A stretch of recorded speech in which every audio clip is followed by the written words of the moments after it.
અમે અત્યારે ડિવિંગના ટેરેસ પર ઊભા છે અને સર आप जाके वहाँ चालू करो ना जरा આપણે હવે રોજ अभी यहाँ जाने के लिए भले ऐसे जा रहे हैं, बाद में सीढ़ी बनाई जाएगी। હા હા હા वो बता दो। હા અહીંયા ઉતરવા માટે તકલીફ થઈ રહી છે એટલે આપણે સીડી બનાવવાના છે અને પ્લસ આગળ બી કવર કરવાના છે જે ખુલ્લું છે જવા માટે સેફટી માટે અને આપણે આવી રીતે સ્પ્રિંકલર નખાવ્યા છે જે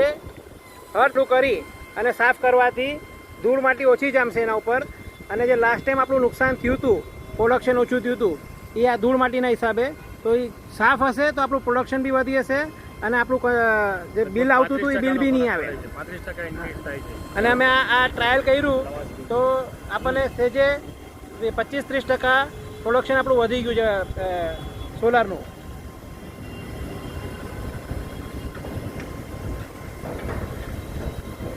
જો આ લગભગ હરેક પેનલ પર આપણે લગાડી છે સ્પ્રિંકલર લગાડ્યા છે અને એક ટાઈમે એક સોલાર ક્લીન થશે એ બંધ થશે પછી પાછળ બીજું ચાલુ થશે એમ કરતાં કરતાં આપણી પાસે આ જેટલી બી સોલાર છે એ બધી એક અડધો કલાકમાં બધી સાફ થઈ જશે